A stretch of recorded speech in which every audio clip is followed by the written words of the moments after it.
आइए बड़े ही दिव्यता और भव्यता के साथ बाबा सोनेश्वर महादेव के इस दिव्य दरबार में पवित्र प्रांगण में हम और आप सभी लोग बैठे हुए हैं। कितना दिव्य वातावरण सजा है, कितना अनोखा सा दरबार सजा है। आप सभी भक्तों को, आपकी श्रद्धा को मेरा सत प्रणाम। आप लोग इतनी दूर दूर से चल करके इस भागवत कथा को सुनने आए हैं। देखिए भागवत कथा के प्रति इतना प्रेम। जय हो जय हो जय हो। क्या बात। इसी प्रकार देखिए जो भगवान के भरोसे रहता है, भगवान सदैव उसका भरोसा हमेशा हमेशा के लिए बना रहता है, सदैव रक्षा करता है।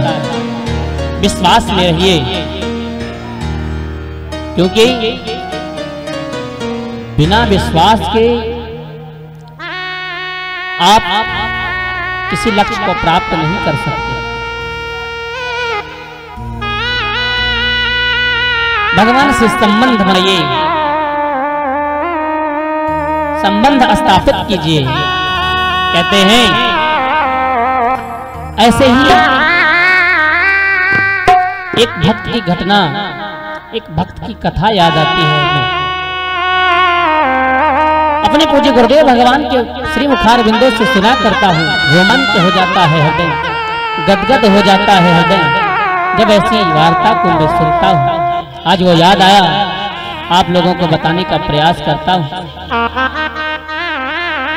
एक बार की बात है, आज के 40-50 वर्ष के पूर्व की ये घटना है। श्री धाम वृंदावन में, इस पावन धाम में महाराज एक बड़े बड़े सरल संत घूमा करते थे। आपको बताऊं, जब वो संत गली से निकला करते तो उनको देखकर जो लोग देखते वो ये नहीं कहते कि ये संत जी आ रहे हैं, बाबा जी आ रहे हैं, साधु जी आ रहे हैं। नहीं, तो क्या कहते हैं, महाराज जज साहब आ रहे हैं। वो देखो जज साहब जी जा रहे हैं। लोग देखें, पूछें क्या बात है, साधु एक संत को आप जज बता रहे हैं, वेश तो जज का नहीं लगता। तो उनसे जुड़ी घटना जो वहां के आसपास के लोग थे उन्होंने बताई। कहा महाराज ये पहले जज ही थे, ये पहले जज ही थे। दक्षिण भारत के किसी शहर में, छोटे से शहर के ये जज थे।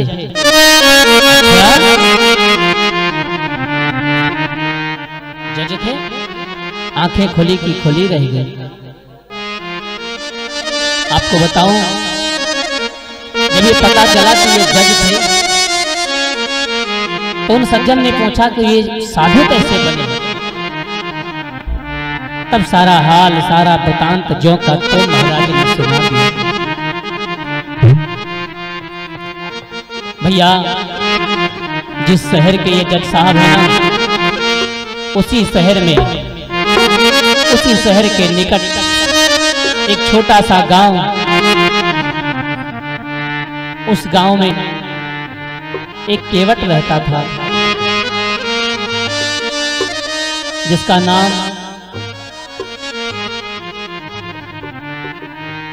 देखिए, कहते हैं कि स्थिति के हिसाब से, पोजीशन के हिसाब से, परिस्थिति के हिसाब से लोग आपका नाम रख देते हैं। सभी होते हैं रिश्तेदार जबकि जरपास होता है, और बिगड़ जाता गरीबी में जो रिश्ता खास होता है। इतना सरल, इतना शांत स्वभाव का वो केवट, कोई भी बात उसके सामने आए, उससे कोई पूछे, केवट भैया अरे वो बात बताओ जरा, वो क्या बात थी, कैसी बात थी, इसके बारे में तुम्हें कुछ पता है? तो केवट बड़े सरलता से कह देता, ओ भैया हमें कुछ नहीं पता, ये तो सब रघुनाथ जी जाने, राम जी जाने, हम क्या जाने।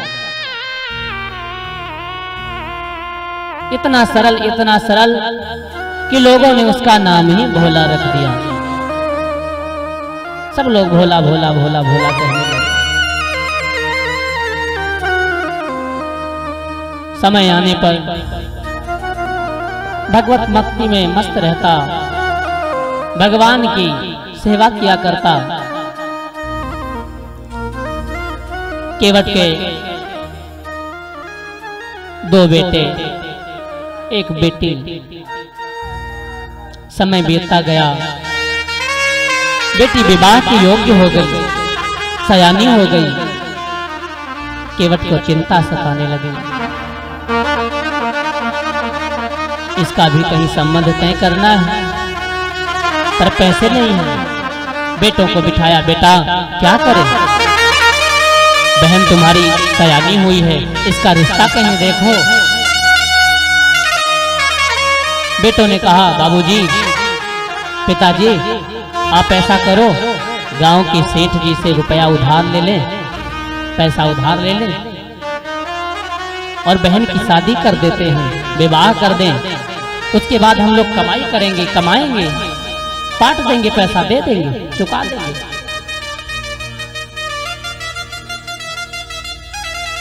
यही किया। गए सेठ जी के पास गए, सस्ता जमाना, पैसा उधार लिया, विवाह संपन्न किया, रिश्ता पक्का किया, विवाह हो गया, बेटे कमाई करने लगे। थोड़े दिनों बाद बेटों ने पैसा इकट्ठा किया, ला करके अपने बाबूजी को दिया, केवट को दिया। पिताजी सेठ जी का पैसा दे दो, कर्जा चुकता करो। सेठ जी पैसा लेकर के हमारा कर्ज उतार देंगे। केवट वो पैसा लेकर के गया, सेठ जी को दिया। लो जी सेठ जी, आपका पैसा, आज मैं आपसे सारा कुछ हिसाब किताब चुकता कर रहा हूँ, अब हमारा आपका लेना देना नहीं है। केवट पढ़ा लिखा नहीं था। सेठ जी ने अपने बही खाते को उठाया, उसमें से रसीद काटी, पर्ची काटी और भुगतान किया, रसीद दे दी गई। पढ़ो क्या लिखा है। केवट वही बात फिर दोहरा देता है, भैया मैं कुछ नहीं जानता, रघुनाथ जी जाने, रघुनाथ जी जाने। अच्छा, केवट के मन में देखा कि केवट को कुछ पता नहीं है। सेठ जी के मन में पाप आ गया, अरे ये तो कुछ जानता ही नहीं, इससे तो पैसा दोबारा लिया जा सकता है।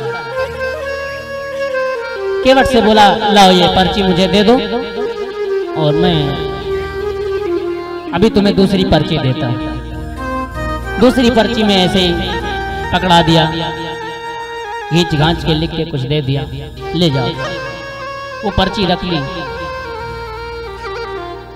केवट ने उस पर्ची को ले जाकर भगवान के मंदिर में रख दिया। अब उसको कोई परेशानी, कोई कष्ट नहीं सता रहा है, क्योंकि अब विवाह कर दिया बेटी का, बेटे कमा रहे हैं। वो अपने भगवान के धुन में मस्त रहता, भगवान के मंदिर में रहने लगा, पुजारी जी के साथ वहीं रहता, झाड़ू लगाता, सफाई करता, भगवान की सेवा करता। अरे कुछ दिन बाद सेठ जी ने पैसा मांगने के लिए अपने मुनीम जी को भेजा, जाओ पैसे लेके आओ। केवट से आए मुनीम पैसे मांगने, अरे मैंने तो पैसा दे दिया। कहाँ दे दिया? अगर दे दिया होता तो सेठ जी हमें भेजते क्यों?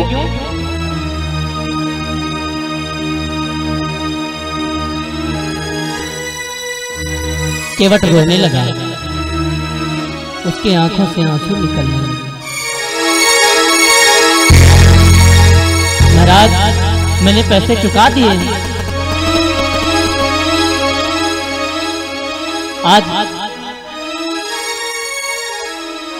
मुनीम ने कहा कोई है सबूत तुम्हारे पास? पर्ची लेकर आया वो देखो, नहीं दिया पैसा। मुनीम वापस गए, बोले पैसा नहीं मिला। सेठ जी ने केस कर दिया, मुकदमा दर्ज करवा दिया। और वो मुकदमा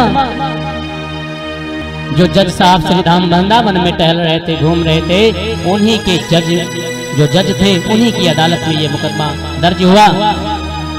उस अदालत के यही जज थे, इन्हीं की अदालत में वो केस आया। इन्होंने नोटिस जारी किया। जज साहब ने पूछा, इन्होंने जो पैसा दिया तो तुम्हारे पास कोई सबूत है? सेठ जी ने कहा हमारे पास, हमें पैसा ही नहीं दिया तो सबूत क्या? केवट से पूछा, केवट ने कहा हाँ हमारे पास सबूत है, यह रसीद है। रसीद दिखाई तो जज साहब ने कहा भाई ये तो रसीद पक्की नहीं है, इससे ये सिद्ध नहीं होता कि तुमने पैसे दिए। केवट आज फूट फूट कर रोने लगा। हुजूर सरकार, मैं तो इसी को सब कुछ समझे हुए था, मैं क्या जानूं कि क्या ये रसीद में लिख के दिए हैं? मैंने पैसे चुका दिए हैं। अच्छा, जज साहब ने अपने खर्चे से नोटिस भिजवाया। तुम्हारे बीच में और कोई था? हाँ रघुनाथ जी थे। रघुनाथ जी के नाम सम्मन काट दिया, वो सम्मन जारी हो गया। आज वो सम्मन लेकर के गांव गांव में घूम रहे थे, पता लगा रहे थे कर्मचारी, कोई नहीं मिला। भैया रघुनाथ जी का घर कौन सा है? मजे की बात उस गांव में कोई रघुनाथ नाम का आदमी नहीं था। किसी से पूछा रघुनाथ नाम का आदमी कोई है ही नहीं, तो बोले रघुनाथ जी का मंदिर है, रघुनाथ जी तो नहीं। तो वही बताओ। उस मंदिर पर पहुंचे, बोले ये रघुनाथ जी का मंदिर है। हाँ हाँ, पुजारी जी को वो सम्मन पकड़ा दिया, लोग रघुनाथ जी आएंगे तो दे देना। पुजारी जी ने हस्ताक्षर कर दिए, दस्तखत कर दिया। जब भगवान ने सम्मन मंगवा लिया तो हम काहे लौटे? हर इच्छा नहीं लौटा, रख दिया। सम्मन देकर के चले गए कर्मचारी, ले जाकर के वो नोटिस भगवान के दिव्य दरबार में भगवान के आगे पुजारी जी ने रख दिया। प्रभु आज तक आपके सामने मेवा मिष्ठान आया, भर भर के दलिया लड्डू आया, फूल आया, गुलगुले पकौड़ी रसगुल्ला मलाई रबड़ी पकवान आया। सम्मन आज पहली बार आया है, इसे भी लो।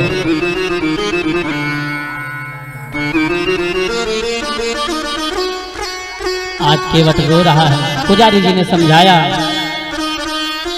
चिंता न करो केवट, भगवान के भरोसे रहो, सब ठीक हो जाएगा।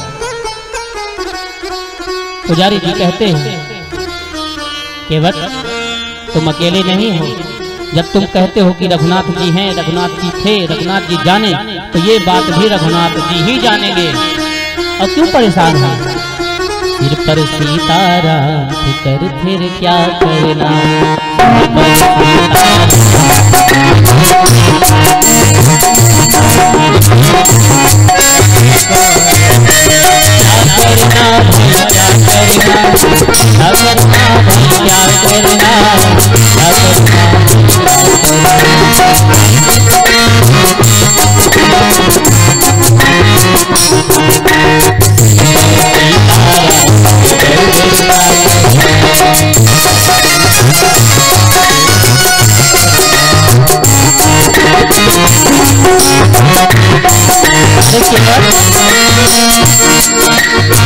रो क्यों रहा है?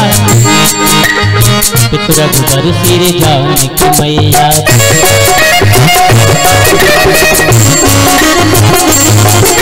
पितरघुबर सिर जानकी मैया फिर क्यों परेशान हो गई फिर क्यों परेशान हो भरोसा रखो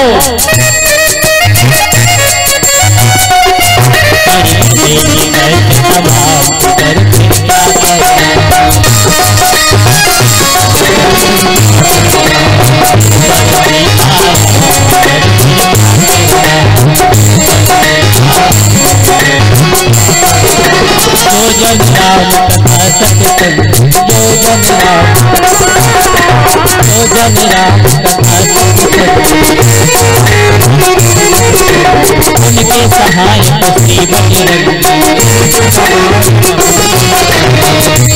बल के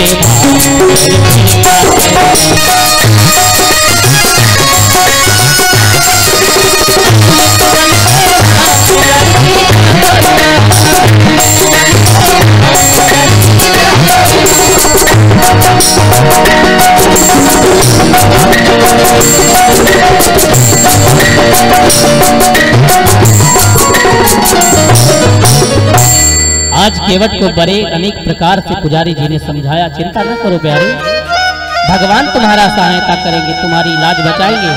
पुजारी जी ने बहुत विनती की भगवान से, भगवान केवट की लज्जा तुम्हारे हाथ में है, अब तुम ही संभालो इसको। केवट आज रो रो के भगवान को मना रहा है। प्रभु पड़ा हुआ है दरबार में, कह रहा है पढ़ा लिखा नहीं हूं मैं, कुछ जानता नहीं है, बस इतना जानता हूं प्रभु अपने दर से, प्रभु अपने दर से मुझको न टालो, गिरा जा रहा हूं, उठा लो प्रभु अपने दर से मुझको न टालो, गिरा जा उठा लो प्रभु मुझको न टालो, गिरा जा रहा उठा लो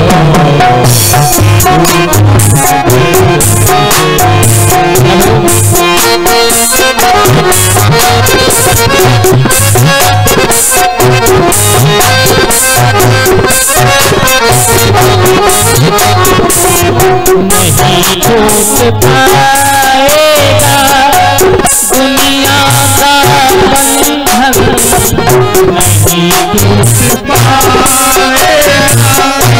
दुनिया का बंधन, नहीं छूट पाएगा दुनिया का बंधन, नहीं छूट पाएगा दुनिया का बंधन। जब तक कृपा न होगी तेरी रघुनंदन, जब तक कृपा न होगी तेरी रघुनंदन, कदम लड़खड़ाएंगे, कदम लड़खड़ाएंगे, संभालो संभालो, गिरा जा रहा हूँ, उठा लो प्रभु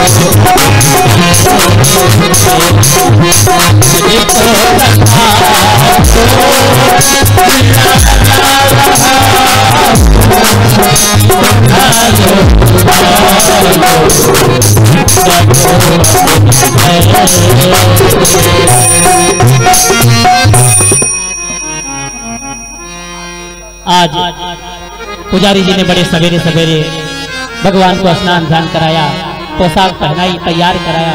जैसे हम लड्डू गोपाल जी को स्नान कराते हैं, तैयार करते हैं, ऐसे ही तैयार किया, ड्रेस पहनाई, जयमाला पहनाई, माल पहना करके और तिलक उलक लगा करके भगवान से कहा तैयार हो जाओ, आज तुम्हें अदालत में पेश होना है गवाही देने के लिए।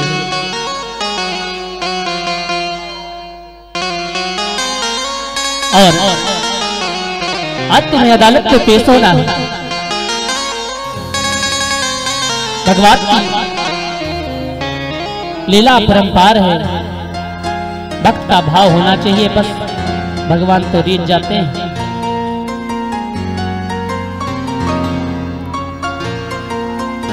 तारीख आई, बुलाया गया, सेठ जी उपस्थित हुए, केवट उपस्थित हुआ। केवट हाथ जोड़े खड़ा, हुजूर मैं कुछ नहीं जानता, मैंने पैसे दे दिए। केवट कहता है इन्होंने जो रसीद दी थी मैं ही उसको सब कुछ समझ के बैठा था, आज आप कह रहे हैं कि ये कुछ है ही नहीं। सेठ जी कहते हैं इन्होंने पैसे नहीं दिए। जज साहब ने कहा तो रघुनाथ जी जो तुम्हारे बीच में थे वो कहाँ हैं, उनको बुलाओ, वो बताएं कि पैसा दिया कि नहीं दिया।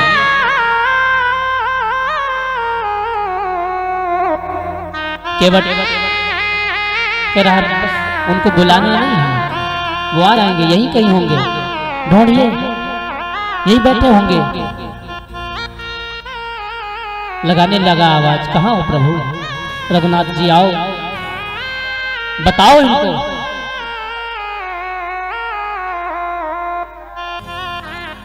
उनके पेशकार ने आवाज लगाई, रघुनाथ हाजिर हो, रघुनाथ हाजिर हो, रघुनाथ हाजिर हो। ऐसे 3 आवाज जो लगाए हैं, 3 बार रघुनाथ हाजिर हो, रघुनाथ हाजिर हो, रघुनाथ हाजिर हो। 3 आवाज लगाई, इतने में दिखा भगवान देखते हैं भक्त का प्यार कितना है, भरोसा कितना करता है हमसे, और दौड़े चले आए। केवट के उस निर्छल मन में कपट नहीं था, निष्कपट था। आज केवट के लिए भगवान दौड़े चले आ रहे हैं। देखा रघुनाथ हाजिर हो, रघुनाथ हाजिर हो, रघुनाथ हाजिर हो। ऐसे 3 आवाज जो लगाए हैं, तो चाल लटपटी सीधे, चाल लटपटी सी, थोड़ी झुकी सीधे, रोरी चारु चंदन माथे पर चढ़ाए हैं। हाथ माही छड़ी ये तुलसी की माल, हाथ माही छड़ी ये तुलसी की माल। साहब के सामने रघुनाथ धरी धाए हैं,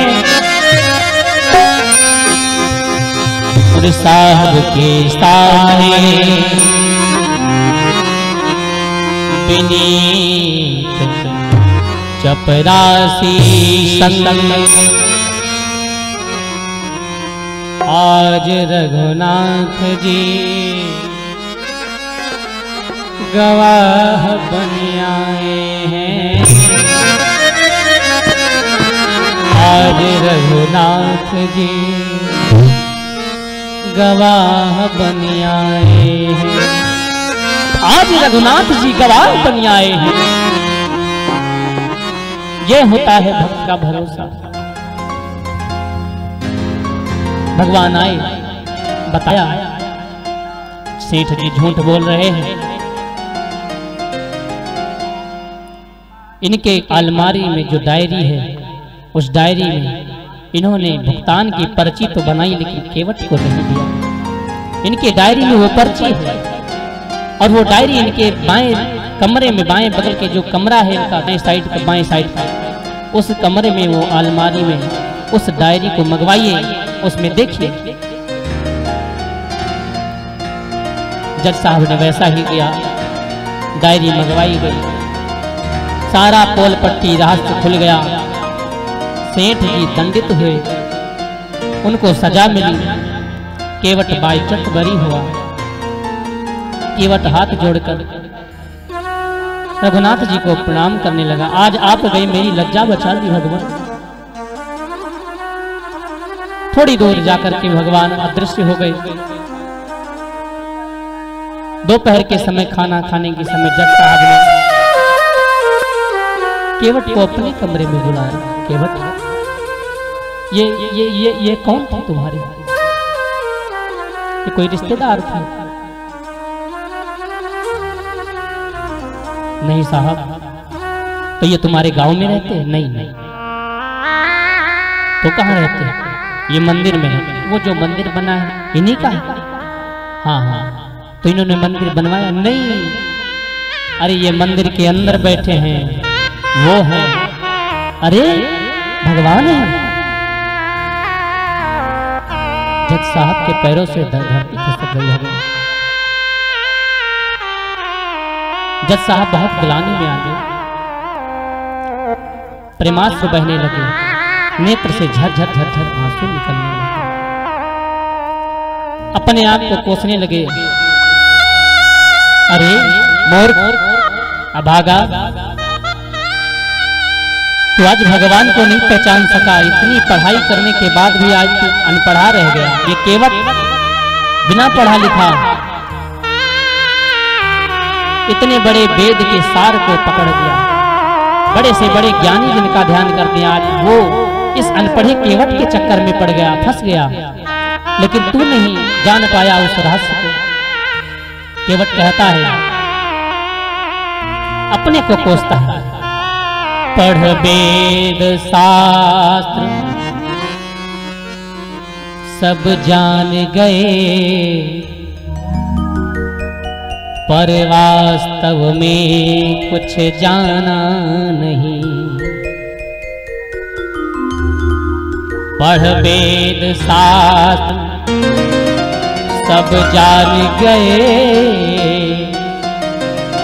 पर वास्तव में कुछ जाना नहीं।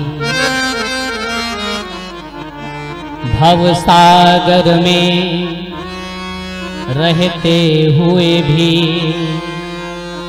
यदि आता ना चलाना नहीं। तरती जिससे तरनी तुम्हारी, उसके वट को पहचाना नहीं। तरती जिससे तरनी तुम्हारी, उसके वट को पहचाना नहीं। और कभी भैरव भैरव सब जानना व्यर्थ हुआ। भैरव सब जानना व्यर्थ हुआ, यदि सीखा नहीं तर जाना नहीं। यदि सीखा भव तर जाना नहीं। फुट फुट कर आज जज साहब रो रहे हैं। उनके साथी संगति बैठ के कहते हैं, मनाते हैं, उनको समझाते हैं, जज साहब आप क्यों व्यर्थ में चिंता करते हो? आपको तो खुशी होनी चाहिए, उत्सव मनाना चाहिए। आज आज आपके सामने भगवान आ गए, आपको भगवान का दर्शन हो गया। जज साहब कहते हाँ हुआ है, लेकिन एक बात का मुझे दुख है। मैं इसलिए नहीं दुखी हूं कि आज भगवान मुझे छोड़ के चले गए, नहीं, मैं इसलिए दुखी हूं, मुझसे आज अपराध हो गया। क्या हुआ? सुख दुख दर्श दिए को भयो, सुख धोखे दर्श दिए को भयो, दुख नाही हमें तज जाते रहे।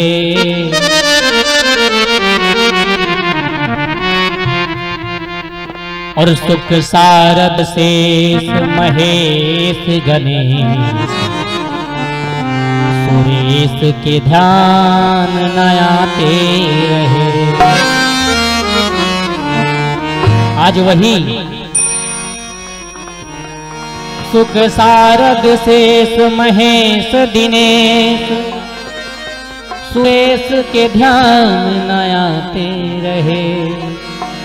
और वही सोई आज विनीत अदालत में, केवटा के गवाह कहाते रहे। सोई आज विनीत अदालत में, केवटा के गवाह कहाते रहे। बस मैं अपने आप को इसलिए कोस रहा हूं कि आज जिसकी अदालत में सबको जाना पड़ता है, एक दिन उस जज के सामने मैं कुर्सी पे बैठा रहा और वो सबसे बड़ा जज, इस पूरे संसार का जज खड़ा समझाता रहा और मैं बैठा रहा। कुर्सी पे जना बना, कुर्सी पे बना जज बैठा रहा, रघुनाथ खड़े समझाते रहे। रघुनाथ खड़े समझाते रहे। यही दुख है और कोई दुख नहीं है। और ऐसा वैराग्य उत्पन्न हुआ भाई भक्तों, ऐसा हृदय में भक्ति जागी कि उन्होंने अपने जज के पद से इस्तीफा दे दिया, अपना घर बार छोड़ दिया, वैराग्य उत्पन्न हुआ, सब कुछ छोड़ छाड़ कर श्री धाम वृंदावन में आ गए। वृंदावन की गलियों में विचरण करने लगे। लेकिन एक बात बताओ, वो रहते तो वृंदावन में थे, लेकिन वृंदावन में श्री बांके बिहारी का दर्शन करने कभी मंदिर नहीं जाते। लोग पूछते थे क्यों नहीं जाते आप? तब लोग आकर के दर्शन करने आते हैं, आप इसी जगह रह करके दर्शन करने नहीं जाते। तो कहते थे वो जानता है सांवरा कि मैंने क्या किया है, मैं कितना गुनहगार हूं, वो देख ले, वो दर्शन करे, लेकिन मैं दर्शन करने के लिए नहीं जाऊंगा। क्यों? मैं उसको मुंह दिखाने के काबिल नहीं बचा। और कहता है, जज कहते हैं, मैं यहीं से मन में अजमन करता हूँ, वृंदावन की गलियों में घूमते रहते और आंसू बहते रहते, भगवान का कीर्तन करते रहते। कहते तेरी मेहरबानी का है बोझ इतना, तेरी मेहरबानी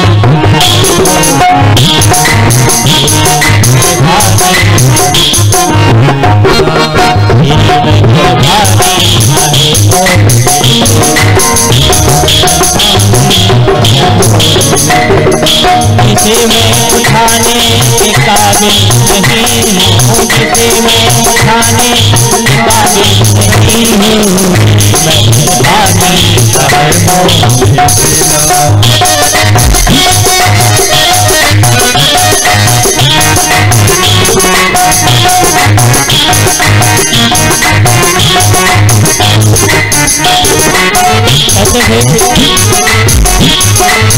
तेरी मेहरबानी, तेरी मेहरबानी का है बोझ इतना, तेरी मेहरबानी का है बोझ इतना, तेरी मेहरबानी का है बोझ इतना, तेरी मेहरबानी का है बोझ इतना, तेरी मेहरबानी का है बोझ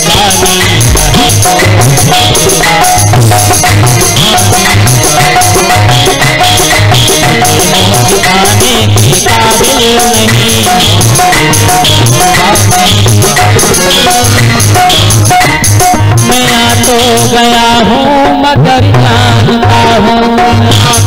गया हूँ मैं जानता हूँ, मैं आ तो गया हूँ मगर जानता हूँ, मैं आ तो गया हूँ मैं जानता हूँ, मैं आ तो गया हूँ मगर जानता हूँ।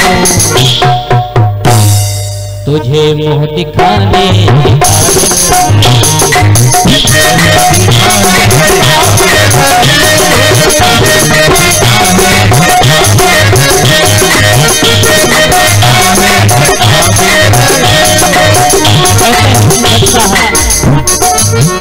भगवान, मैंने सोचा था पढ़ लिख कर जज बन जाऊंगा, लोग मेरे नाम की जय जयकार करेंगे, लेकिन कुछ हो नहीं पाया। मेरी हंसी तो तुम्हारे सामने कुछ नहीं रही।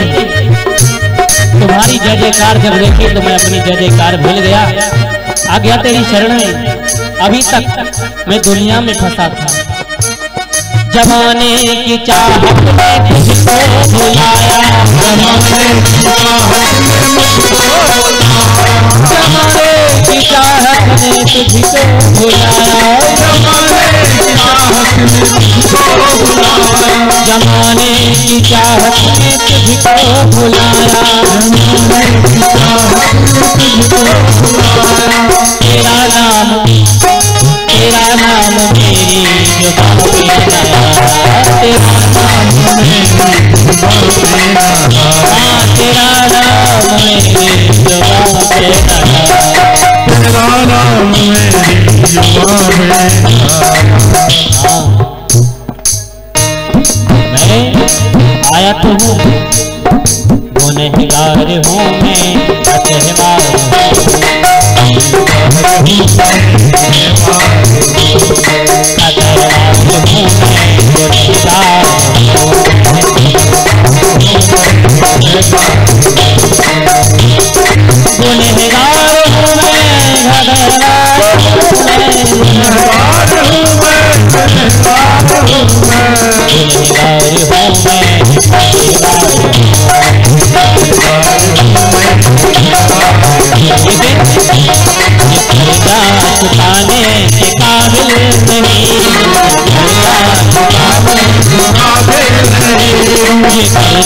चुकाने के काबिल नहीं, चुकाने के काबिल नहीं,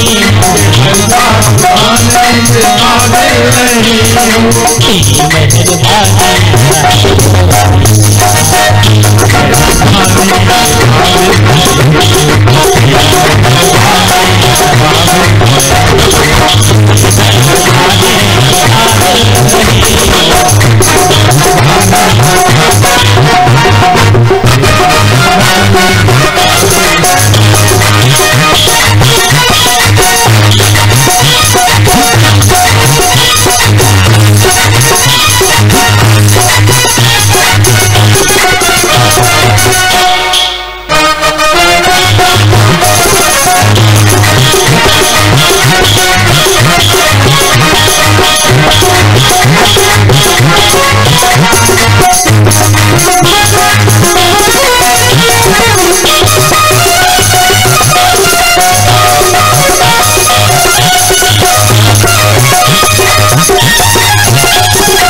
बोले सांवरे सरकार की जय हो। महाराजा धीराज योगी राज द्वारिकाधीश महाराज की आज इस प्रकार से भगवान ने अपने भक्तों के आत्मविश्वास को बचाया है। भक्तों, भगवान से संबंध जोड़ने का प्रयास किया जाए। कोई भी संबंध, माता का, पिता का, भाई का, बंधु का, शत्रु का, मिला सबको है, कोई संबंध स्थापित करी। और इसी के साथ अपने वाणी को मैं विराम देते हुए पूज्य महाराज श्री जी का कोटि कोटि नमन करते हुए और प्रणाम करते हुए यह मंच श्री गुरुदेव भगवान के कर कमलों में सादर समर्पित करता हूँ।